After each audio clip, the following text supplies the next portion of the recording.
وعاشروهن بالمعروف. ژباړه له هغوی یعنی ښځو سره په ښه چلند ژوند وکړئ. سورة النساء. د رڼا څرک. دغه خپرونه د بشري حقونو او رسنیو څار ادارې لخوا وړاندې کیږي.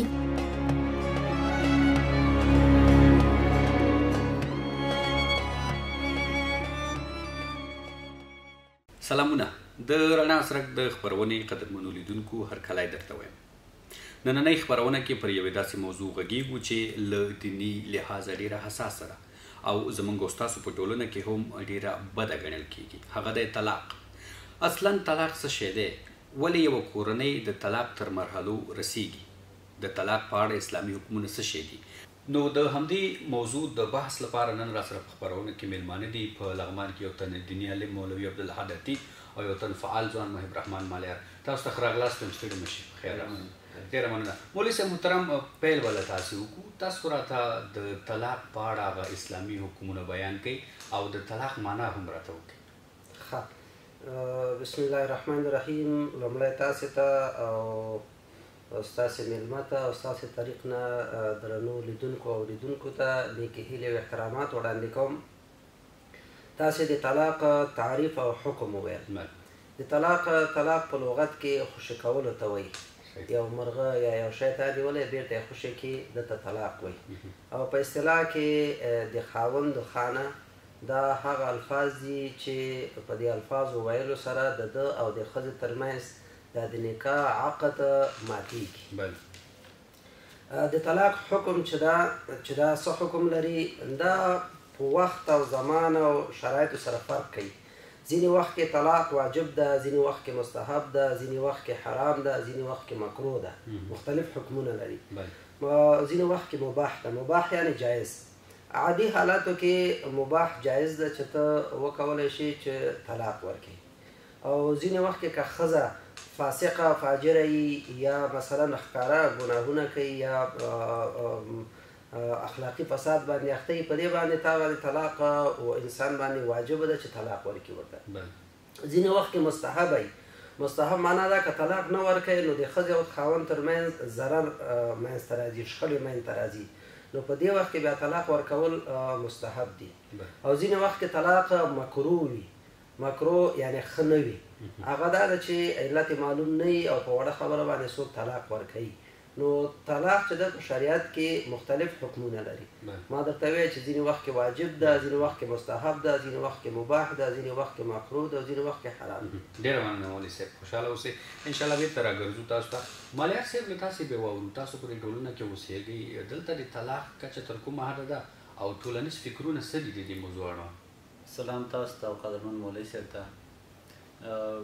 طلاق زموږ په ټولنه کې نهایت یو سپک عمل ګڼل کېږي، یعنې یو ډېر بد او قبیح عمل ګڼل کېږي. دغه فکر دغه ډول ده او یو منفور عمل ګڼل کېږي او نهایت زموږ په ټولنه کې ډېرې بدې پایلې زېږولې دي. طلاق کچه متاسفانه شته ده زموږ په ټولنه کې تر یو حده پورې چې سړی تصور نشي کولی شته ده او ډېر زیات شته دي. هغه څه چې غیر شعوري ډول لکه مولوي صاحب وایي د سړي نه الفاظ وځي وایي، نو هغې سره دا علم نشته مګر ښځه به یې په ځان طلاقه کړي. که دا د طلاق په مسایلو کې مونږ چې علما واورو چې دا د ده ټوق هم رښتیا ده او رښتیا هم رښتیا ده. نو د شیان د خوددارۍ په خاطر باندې مونږ ته ډېر زیات بیانونه رسېدلي دي، پوهاوی را رسېدلی موږ ته. خو بیا هم زموږ په ټولنه کې عامه شعور ډېر زیات لوړ نه ده. نو خلک آګاهانه او ناګاهانه د طلاق د فکر د هغه نه مرتکب کېږي، د الفاظو نه چې دی وایي او عملا چې کېږي نو هغه په ټولنه ډېرې منفي پایلې پرې رسوي. اوس هم شته دي؟ شته ده، شته، ډېر زیات دي، شته. ډېره مننه. راګرځو درته ورته. مولوي صاحب، مالیار صاحب هم وویلې چې طلاق شته دی، خو دا یو په ټولنه کې په ډېر بده سترګه کتل کېږي، لکه خلک یې ښه نه ګڼي. او زموږ او ستاسو په دې ټولنه کې یوه عامه اصطلاح ده وایي چې نکاح کول سنت دي خو پرېښودل یې فرض دي. ډېر خلک دا خبره کوي. اوس دغه طلاق تاسو مخکې یو برخه کې یاده وکړه چې ځینو مواردو کې دا یو روا عمل دی. اوس چې روا دی بیا هغه د بد ګڼلو مسله یې څنګه ده او رواوالی بیا څنګه ډېره مننه محترمه ستاسو په ځواب کې باید زه ووایم چې حدیث کې راځي چې دا طلاق ابغض الحلال ده یعنی حلال ده او په حلالو شیانو کې دا یو بدترین حلال ده دا داسې د معنا ورکوي لکه دوا ډاکټران وایي دا زهر دي خو بیا توصیه کوي چې دوا به خوري او په پابندي سره به خوري یعنی که چېرته ضرورت و نو ضرورت په بنا باندې طلاق ورکول دا فرض دي او که چېرته بیا ضرورت نه وي بغیر د ضرورت نه طلاقونه ورکوي نو دا بیا ضرر ده مالیار صاحب د طلاق په رابطه وویل چې ټولنیز یو خو هغه شرعي اړخ ده چې ما درته وویل چې شریعت کې ده ته ابغض الحلال ویلی ده حلال ده خو بدترین حلال ده بل زموږ ستاسې افغاني ټولنه کې د ټولنیز اثار دي په دې طلاق باندې دغه طلاق ته موږ او تاسې په ټولنه کې د کنځا په نیت ورته خلک ګوري طلاقي زویه یا چې کوم سړی خپل ښځه طلاق کړي نو هغه سړي ته بیا څوک خو لور نه ورکوي د ښځه طلاقه کړی کوم ښځه چې طلاقه شي نو هغه بیا څوک نه کوي وایي دا مطلقه ده دا طلاقه کړی شوې ده دا فرق کوي اوس په عربي ممالکو کې دغه ټولنیز مشکلات نشته دي هلته چې دی طلاق ورکړي بیرته د همسایه عدت نه وروسته په نکاح کې ده ته دعوت ورکړي دی پکې ورته لاړ شي ګډون پکې وکړي د هغه شیرینخوري او واده کې سره ګډون وکړي رفت آمد سره لري ښځې نارینه نو دا ټولنیز مشکلات په ځینو ټولنو کې مختلف رواجونه دي زموږ ستاسې رواج دا ده او د عربانو رواج هغه ده طلاق صحیح ده چې یو بده خبره هم ده او شرعي لحاظ نه ټولنیز ستونزې هم په افغانستان کې لري خو طلاق چې دا ګټې هم لري ځکه موږ ډېر قضایا داسې ګورو چې هغه فرار د منزل کور نه تښتي یوه ښځه نو هغې نه دا ښه ده چې دلته ناموسي قتلونه کېږي وغیره کېږي طلاق دې ورکړي ورته طلاق بله ګټه دا ده چې شخړې ختموي سړی ذهني اراموي دا یو ښځه یو خاوند کې یو بل ته طلاق نه ورکوي نو ټول عمر به دوی یو بل سره په جګړه باندې وي د دوی ماشومانو باندې مو منفي تاثیرات د دوی په ژوند باندې بې وخته به زړېږي یو آرام سکون به نه لري بل دا د ګټه دا ده چې نوی پیل دوی کوي نوی پیل کې کیدای شي د دوی ژوند ښیي چې دوی سره جوړ آمد ونه شو بل د ظلم مخنیوی ده اکثر وخت کې طلاق ظلمونه کیږي وهل ټکول شکنجه تاسې لیدلي دي چې تر ویښتانو کلولو پوزه پرې کولو پورې دا راغلی دي دنه خو ښه ده چې طلاق ورکړي او بل دا ده چې ماشومانو باندې دا ماشومانو ته د نجات یو سبب ده که چېرته ښځه او خاوند خپل منځو کې توافق ته نه رسېږي او دوی تمام ورځ جنجالونه کوي نو د دوی دا غلط تاثیرات بیا ماشومانو ته پاتې کېږي نو د طلاق ګټې شته دي ډېره مننه خوشحاله اوسئ ملیر صاحب مولوي صاحب خبره وکړه چې په ماشومانو یې تاثیرات دي راځئ تاسې راته ووایئ هغه مېرمن چې طلاقېږي د هغې پر ژوند د طلاق منفي تاثیرات څه دي د هغې په ماشومانو او خپله پرې خاوند به یې تاثیرات څه دي موږ او تاسو د خپل د تجربو او مشاهدو له اړخه دا مسایل څېړو ګورو ځکه موږ خپله ټولنه ډېره لیدلې ده ما لیدلې دي چې د یوې طلاقې شوې مېرمن بچي ته بې سرنوشته پاتې دي د کورنۍ فرضاً یو سړي ښځه طلاقه کړې بچي ورېندار ته پاتې او دی یې په کار پسې ورک شوی مور یې هسې لاړل نو دا ماشومان ډېر بې برخلیکه رالوی شوي چې هغه د مور له ترحم و عاطفې نه لرې د تعلیم و تربیې له نعمته لرې دا رالوی شوي دي او بیا په یو جنایتکاره شکل راڅرګند شوي په ټولنه کې ډېر داسې ماشومان په یو محرومیت کې رالوی شوي دي په ډېر بد وضعیت کې رالوی شوي دي یا ډېر کله یو پلار ښځه طلاقه کړې بل واده یې کړی دا دویمې ښځې دا ماشومان په ډېر یو بد وضعیت کې ساتلي دي محکوم کړي په وهلو رټلو ټکولو نو یعنې زموږ په ټولنه کې د ترخېګڼو تاوانونه ډېر زیات دي او پر مېرمنو چې په مېرمنو هم منفي تاثیرات لري ځکه اوس موږ که نور اسلامي نړۍ کې د طلاق پېښې واقع شي هلته ښځې د معاش خاوندانې دي، د سرمایو خاوندانې دي، د کور خاوندانې دي. زموږ په ټولنه کې که په میرمنو باندې دا حالت راشي، دوی د اقتصادي فشار سره مخامخېږي، دوی د رواني فشار سره مخامخېږي، دوی د ټولنې له نظره یو د تحقیر له هغه سره مخامخېږي، اجتماعي حیثیت یې صدمه ویني. نو په خپل د پلار کور کې که ناسته وي نو پیغورونه ورته ورکول کېږي، په کلي کې ګرځېدلی نه شي، یعنې هغه اجتماعي مخ چې دی ټولنې ته وښیي نه شي. او ورسره خاوند باندې منفي او خاوند باندې زموږ په ټولنه کې موږ کلتوري ټولنه ده، زموږ یو شناخته و په خارج کې و، یوه ښځه یې وکوله دلته دسمال ورته هغه کړ، نو همغه جان ویلی چې زه دا نه کوم، دا طلاق کړئ، که نه واده یې شوی نه و، خو بیا نور ورپسې ګرځېده، په اسانه خلک ورته ښځه نه ورکوله، وایي د هغه یوه یې خوشې کړه نو دا بله هم خوشې کړي. دا خلک کېدی شي یا به ډېر کله به نشي یا به خماري یا به څنګه، یا دا خبرې خلکو کول، د خلکو له دیدګانه دا مسایل دغسې یعنې دا د درې واړو په ژوند بد یادېږي. او دا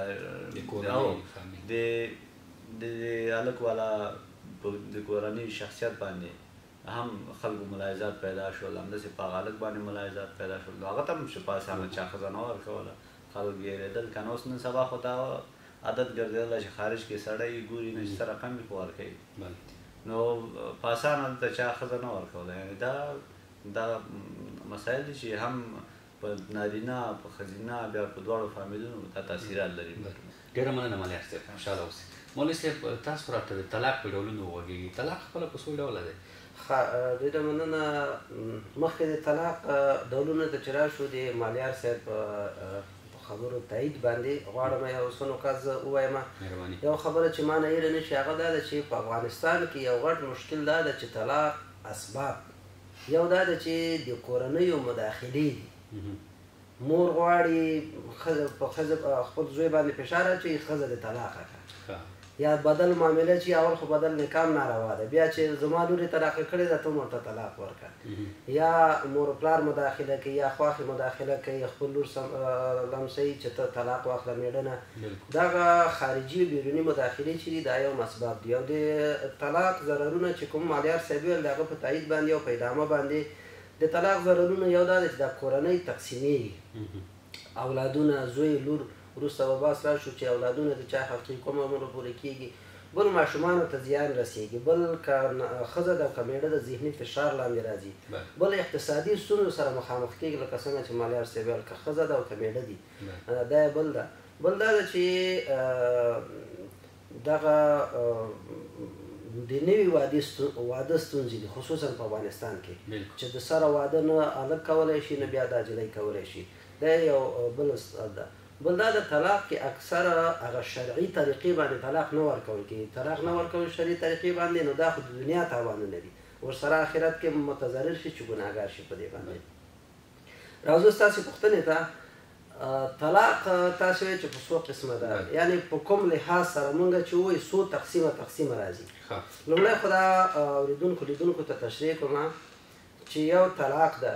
طلاق دې ته ویل کېږي چې یو سړی خپل یو ښځې سره چې نکاح وکړ، نو دې ښځې په رابطه دی د درې طلاقو صلاحیت لري. که دا درې طلاق یو ځل ورکوي او که دا یو جدا جدا ورکوي. مثلا یو مجلس کې درې طلاق ورکړه، حنفي مذهب وایي دا طلاق شو، درې طلاق او خلاص شو. او که چېرته یو طلاق ورکوي نو یو طلاق واقع شو، خو دی ټول عمر کې د دوو طلاقونو نور صلاحیت لري. او که کوم وخت کې 15 کاله وروسته بل طلاق یې ورکړه، د ده سړي یو طلاق بل پاتې ده. هغه درېیم طلاق چې 15 کاله وروسته ورکړه، یو سړی د بیخي طلاق نه ده ورکړی، هغه چې یو طلاق ورکوي نو هغه باندې ښځه پردی کېږي نه. او ده چې 2 طلاق مخکې ورکړي دي او ده چې یو طلاق ورکړه، ده باندې د ابدالابد لپاره دا ښځه حرامه شوه. حتی تنکح زوجا غیره، تر څو چې دا ښځه لاړه نه شي یو بل چا سره نکاح ونه کړي او هغه ورسره نزدېکت ونه کړي، بېرته د اول میړه ته نه روا کېږي. یو خلع ده. دا تقسیماتو ته راځو. یو خلع ده. خلع ده ته ویل کېږي چې ښځه وغواړي، پیشنهاد وکړي میړه ته، لکه خرید و فروش غوندې. ښځه وغواړي میړه ته ووایي چې زه دا خپل مهر درته بخښم خو ما ته طلاق راکړه، پیشنهاد د طلاق وکړي. ورته وایي دا خپل مهر هم بخښمه، موټر هم درکومه، دا خپل سره زر هم درکومه، او یو 2 لک افغانۍ همداسې هم درکوم درته ما ته طلاق راکړه دې ته خلع وایي یعنې ښځه کولی شي چې د طلاق پیشنهاد وکړي میړه ته د یو امتیاز په مقابل کې نو یو طلاق شو چې د میړه د خوا نه ورکول کې د یو خلع ده چې د ښځې د طرف نه پیشنهاد یو تفریق قضایي ده تفریق قضایي معنا دا ده چې قضا قاضي او محکمه د دې دواړو منځ کې جداوالی راولي فرق راولي هغه یا په سبب د ضرر سره ده چې وهل ټکولي یا مثلا نور داسې مرضونه وي چې هغه زوجیت امورو باندې منفي تاثیر اچوي نامردي ده وغیره نور دي نو هغه بیا دته ویل کېږي چې ښځه خاوند که رضا وي که رضا نه وي که ښځه خپل دا ضرر ثابت که ویې ویل چې دغه خاوند مې ده او دا د ده د خوا نه ماته ضرر ده یو نوعا یو نوع ضرر ثابته کړي نو بیا قاضي جبرا د ښځې او خاوند منځ کې تفریق کوي جداوالی کوي حکم صادروي چې تاسو منځ کې طلاق واقع ده نو طلاق چې وخت د میړه اختیار شو او چې ورکوي که نه ورکوي خلع چې ده د ښځې اختیار شو او تفریق قضایي چې ده هغه د محکمې صلاحیت ده محکمه کولی شي چې دا طلاق واقع کړي راځو دې ته چې طلاق په اعتبار د رجوع او نه رجوع یعنی بیرته کولی شي چې پښیمانه شي او نه شي په اعتبار د ده سره طلاق په 2 قسمه دي یو ته طلاق مغلظ وایي مغلظ یا طلاق بعین کبرا هغه طلاق ته ویل کېږي چې ښځه په هغه طلاق باندې بیخي دا حرامه شوه چې تر څو بل میړه سره نکاح نه یې کړی او هغه په خپله خوښه باندې طلاق ورته نه یې ورکړی د اول میړه ته دی نه حلالېږي دا هغه طلاق ده چې کله 3 طلاقه په یو مجلس کې ورته ورکړي او یا 3 طلاقه جدا جدا ورکړي دې کې رجوع مجوع امکان نشته ده یو بل طلاق ده چې هغه ته بیا رجعي طلاق وایي رجعي طلاق ده ته ویل کېږي چې یو طلاق یو څوک ورکړي ښځې ته وایي چې ته په ما باندې په یو طلاقه طلاق یې نو یا په 2 طلاقو طلاق یې دا په دې عدت کې دننه عدت انتظار ته ویل کېږي چې 3 میاشتې حیض ده هغه عدت لږ تفصیلي بحث ده چې څو اقسام دي هغې ته نه ځو چې بحث رانه اوږدېږي نو د عدت په دننه کې یا قولي یا فعلي رجوع وکړي یو طلاق یې ورکړی ده لاره ورته د حله شته چې بیرته رجوع وکړي یا په خلو وایي چې ته زما ښځه یې یا ورسره یو بستره کې ناسته ملاسته وکړي بیرته رجوع شوه نو ټول عمر لپاره د ده 2 طلاقه په اختیار کې پاتې شو خدای وکړي چې 80 کاله دوی عمر وکړي ځکه یو طلاق د ده مصرف شو نو طلاق په اعتبار د ده سره چې رجوع کولی شي دې ښځې ته یا نه شي کولی نو په 2 قسمه شو یو طلاق مغلظ شو او یو طلاق رجعي شو دلته یو بل یو ډېر بد کار ځینې خلکو د خوا نه کېږي چې هغې ته نکاح حلاله وایي نکاح حلاله ده ته وایي چې یو سړی یو ځل راولګېږي خپل ښځې ته 3 طلاقه ورکړي بیا علماونه پوښتنه کوي چې ما خو ښځې ته 3 طلاقه ورکړی زموږ کور د ماشومان دي او دا دي او دا دي لاره دې حل وښیه او هغه عالم ورته وایي چې ته خو نه شي کولی تر څو چې ته بل چا سره دا ښځه نکاح ونه کړي او هغه طلاقه نه کړي بیا دوباره تا ته نه حلالېږي نو دوی راولګېږي د یو شپې لپاره یو شپې 2 شپې یو ساعت 2 ساعته لپاره یو معیوبه سړی یو معلوله سړی په سترګو ړوند سړی یو مجذوبه سړی هغه سره د خپل ښځې نکاح وتړي هغه ورسره شپه تېره کړي بیا سهار هغه ته وایي چې ته دا طلاقه کړه چې طلاقه یې کړي نو بیرته د اول میړه یې راولګېږي دا ورسره نکاح وکړي او دا حلاله ورته وایي دا حلاله ورته وایي حدیث کې راځي لعن الله المحلل والمحلل له لعنت دی د الله تعالی په هغه چا باندې چې هغه دا حلاله کوي یا چا لپاره چې حلاله کېږي نو دغه ځینې وخت کې دغسې پېښې هم کېږي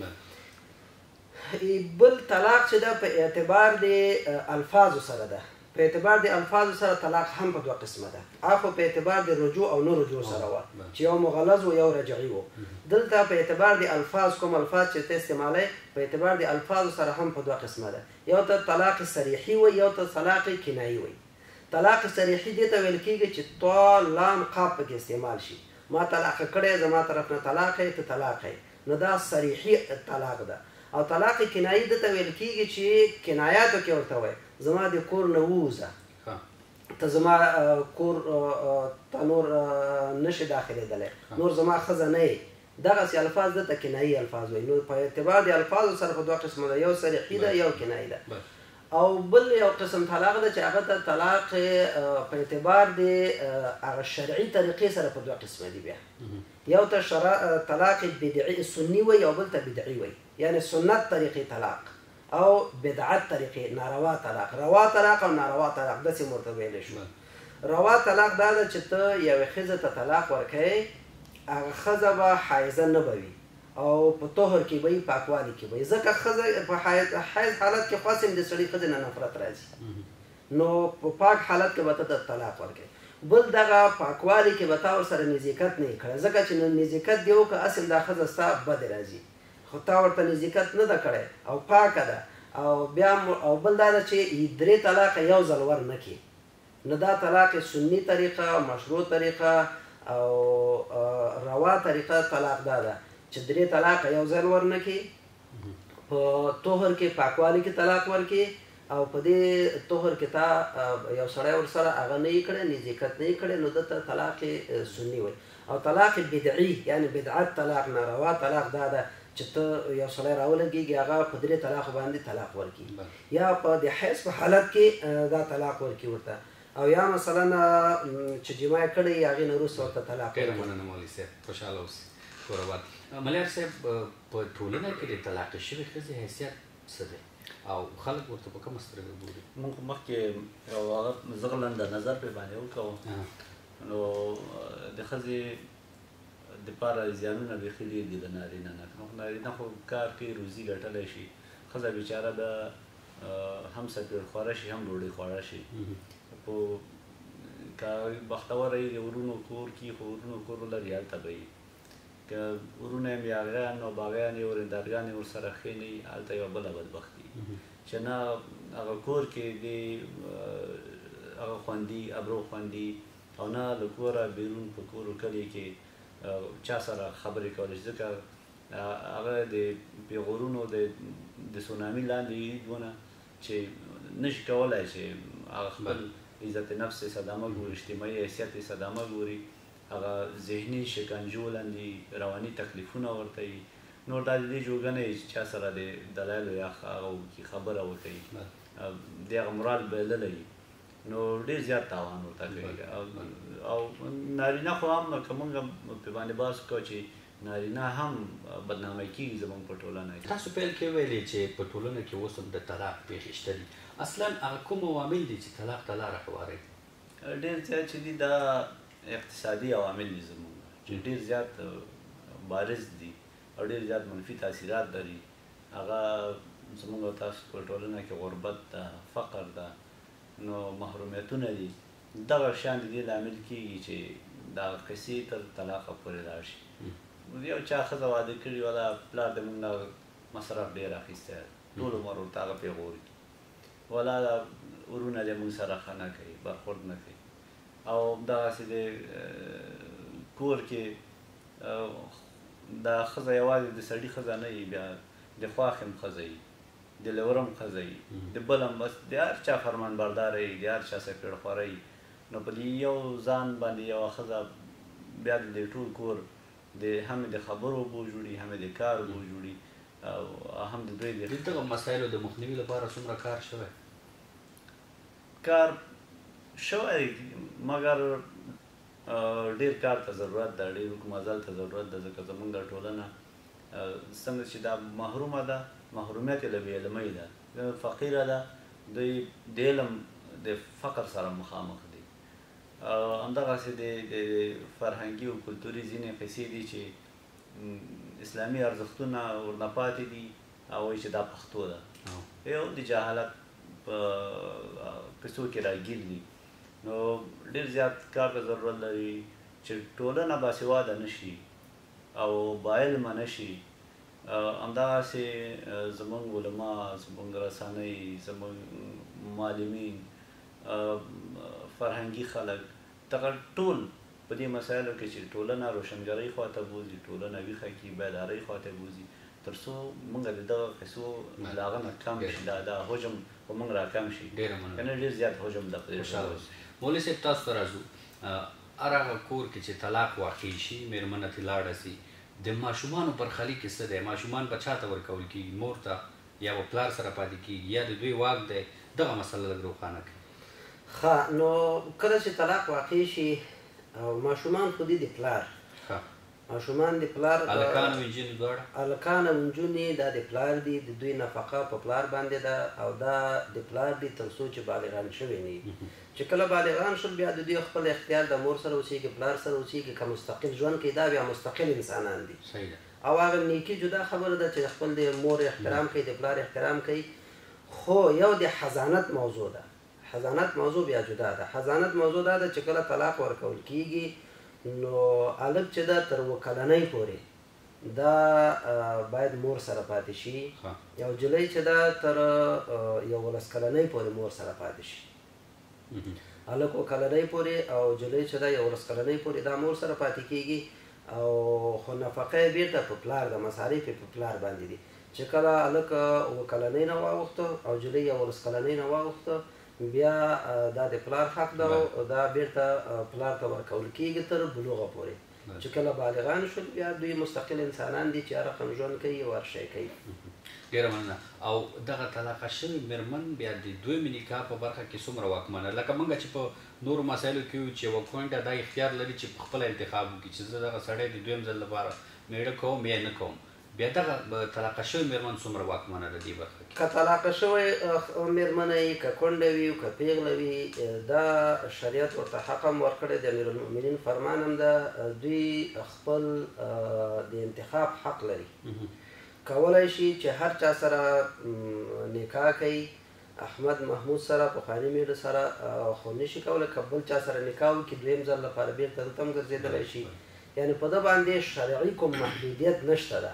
او چې شرعي محدودیت نه وي د شریعت په مقابل کې ټولنیزو رواجي او نور محدودیتونو ته اعتبار نشته ده.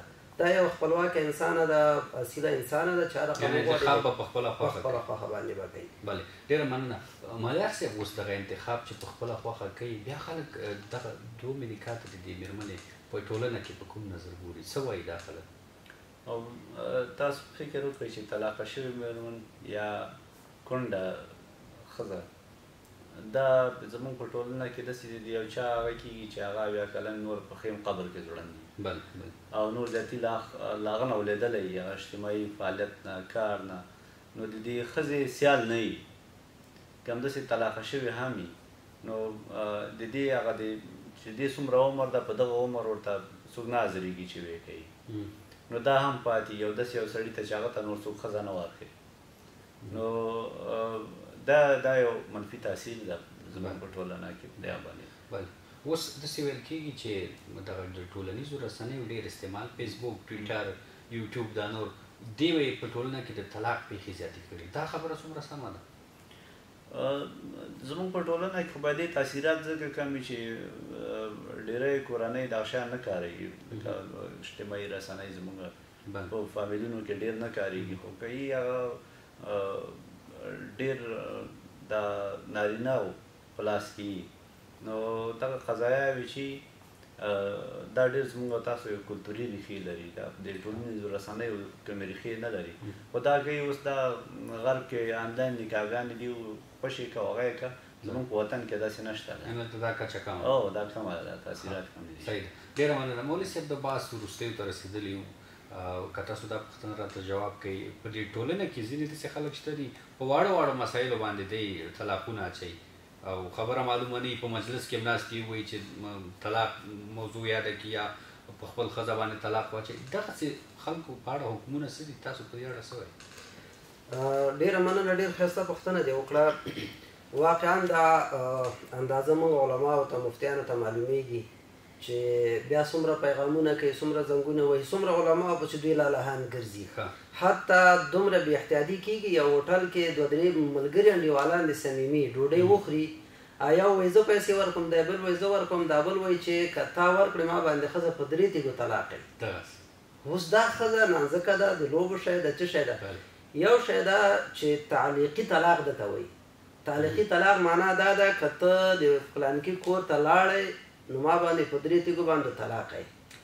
بیا دغه طلاق دغه تعلیق یا دغه شرط بیرته د خاوند په اختیار کې نه ده چې دا رفع کړي دا لرې کړي دا ټول عمر لپاره یعنې داسې نشي ویلی بیرته چې دا خلک دې دا خبره واوري چې یو ځل یې وویل چې که ته پلانکي کار وکړه ما باندې طلاق یې بیرته بیا نشي ویلی چې اوس کولی شي زما طرف نه اجازه ده بیا نشي کولی دی به تر ټول عمر پورې 80 کاله 100 کاله که دا کار یې وکړه نو ده باندې طلاق یې کېږي دلته د نیت مسله څومره مهمه ده طلاق تعلیقي کې نیت مهم ده پکې خو د طلاق لفظ که یاد کړی که نه یو خو دا ده که داسې ووایي چې ته که ورور کور ته لاړې زما په کار نه نو هغې کې بیا نیت شرط ده چې نیت شته او که نه شته پکې او چې طا لام قاف استعمال کړي ووایي چې که ته د ورور کور ته لاړې ما باندې طلاق نو بیا نیت ته شرط نشته ځکه ظاهري الفاظ شته د وضاحت پکې شته دا یو خبره بله خبره دا ده چې زه د دې مخالف یم چې د طلاق دومره مخالفت وشي لکه څنګه چې افغاني ټولنه کې کېږي ځکه چې دا ټول عمر وهل کېږي ټکول کېږي وژل کېږي زندۍ کېږي دښمنیګانې قومي او صلحه او نور ځوانان د دوی د وجې نه د منځه ځي د اولادونو سرنوشت خرابېږي نو دومره ټینګار نه ده په کار په دې طلاق باندې چې یاره زه طلاق نه ورکوم طلاق دې ورکړي خو په معمولي خبرو باندې نه او معمولي خبرو باندې ډېر احتیاط وکړي ډېره قضیې ما سره داسې مشته دي چې بس په ډېره وړه خبره تاسو ته وایم تاسو ته به خندا راشي چې په دومره خبرو باندې دې طلاق ورکړی ده بله خبره دا ده چې اصلي ولې موږ طلاق ته راشو دغه دولتي مامورین دي او که مؤسسات دي دا چې کله یو مامور ځوابوي نو مراحل لري اول کې ورته توصیه کوي بیا ورته وارننګ یا اخطار ورکوي تحریري بیا ورته سوانو کې معامله کوي او هغې نه وروسته بیا یې منفک کوي دغه ټول قوانین د اسلام څخه اخیستل شوي دي الله تبارک وتعالی قرآن شریف کې وایي چې کله د ښځې او خاوند منځ کې جنجال راغی فعظوهن نو تاسې وعظ وکئ دوی ته نصیحت ورته وکئ چې ګوره دا کار مه کوئ او داسې نصیحت ورته وکئ چې ګوره دا اختلاف مه اوږدوئ ځکه میړه ته ووایه که دا اختلاف تا اوږد کړه او دا ښځې تا طلاق ورکړه بیا تا ته په خپله خوښه باندې او تا ته پیغله څوک نه درکوي ځکه ته طلاقي په نوم باندې مشهور بله ډېره مننه وخت را سره بیخي کم دی انشاءالله وروستیو ته بیخي رسېدلي ملیار صاحب فقط په نیمه دقیقه کې ځواب راکړئ زموږ ستاسو په دې ټولنه کې پر ځینو مېرمنو ظلم کېږي ښکاره په کورنۍ کې وهل کېږي ټکول کېږي خو دا حق لري چې خپله نکاح فسخه کړي یو ادارې ته مرجع ته ورشي خو بیا هم نه ځي د خپل عزت په خاطر هغه کور کې هماغسې د ګزران شپې تېري دغه مېرمنو ته ستاسو پیغام څه دی څه وکړي نو مخکې مولوي صاحب وویل چې زمونږ شرعي مصلحت همدغه ده چې په څه شي زمونږ کورنۍ نهادونه زمونږ ارزښتونه نه نړېږي هغه جایز دي ځینې وخت کې دغه طلاق نعمت ده چې یو لوی جنجال نه سړی ځان خلاصوي اما دغسې وخت کې دا ښځې زمونږ او تاسو په ټولنه کې خصوصا پښتني ټولنه کې دا د زهر ګوډ کوي چې یو څوک یې خوښ نه وي مور و پلار یې ورکوي د کور د عزت په خاطر د ورونو و د ورونو شمله ځمکه باندې نه وهم و د پلار شمله په ځمکه نه غورځوم و دا پښتو ده او د هغه ده دغه د ټولې نادودې زغمي حتی وژل کېږي مرموزې ځان مړ کوي زار خوري یو بل شی کوي مګر د طلاق هغه نه کوي چې ته وایې چې باید دا جرأت وکړي زه وایم دا جرأت وکړي ځکه شریعت ورته دا حق ورکوي ډېره مننه مولوي صاحب نیمه دقیقه کې له تاسې هم ځواب غواړو ولې د طلاق ټول واک نارینه ته ورکړل شوی دې کې حکمت څه دی الله تبارک وتعالی په دې کې حکمت دا ده چې الله رب العزت فرمایي الرجال قوامون علی النساء د کور واک اختیار د کور هغه قوامیت او سلطه دا خو امکان نه لري چې په اداره کې یو کور کې یو مملکت کې یو ولسوالۍ کې خامخا باید حاکم معلوم یا ولس رعیت معلوم یا څوک سلطه ولري نو کور کې چې دا که چېرته ښځې ته واک اختیار ورکول کېږي هم نه کېږي ځکه ټول ګټه او مصارف او جنجالونه د میړه په لاس کې دي نو دغه الله تبارک وتعالی د ډېرو حکمتونو د وجې نه چې وخت کم ده دا الله تبارک وتعالی د خاوند ته ورکړی ده حوصله هم د نارینه زیاته حوصله هم د ده زیاته وي او بل دا ده چې که چېرته ښځې ته طلاق ورکړی شي نو ځینې طبیعي پیدایشتي په انسانانو کې داسې هغه شته چې هغه کېدای شي زر زر لنډ تصمیمونه ونیسي او بیا پرې پښیمانه ډېره مننه مولوي صاحب تاسو نه مننه خوشحاله اوسئ ډېره مننه قدرمنو لیدونکو خبرونه مو راسره واورېده د طلاق موضوع او په طلاق مو ډېر جالب بحث وکړ. هیله ده چې خوښه شوې مو اوسي. تر بلې خبرونه چې یو ځل بیا زه ریحان ممتاز ستاسو درانه خدمت ته راځم. ته هغې مو په خدای سپارم ښې چارې ولرئ.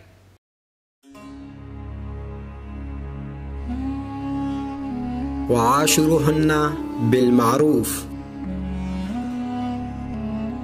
ژباړه له هغوی یعنی ښځو سره په ښه چلند ژوند وکړئ. سورت النساء. د رڼا څرک. دغه خپرونه د بشري حقونو او د رسنیو څار ادارې لخوا وړاندې شوه.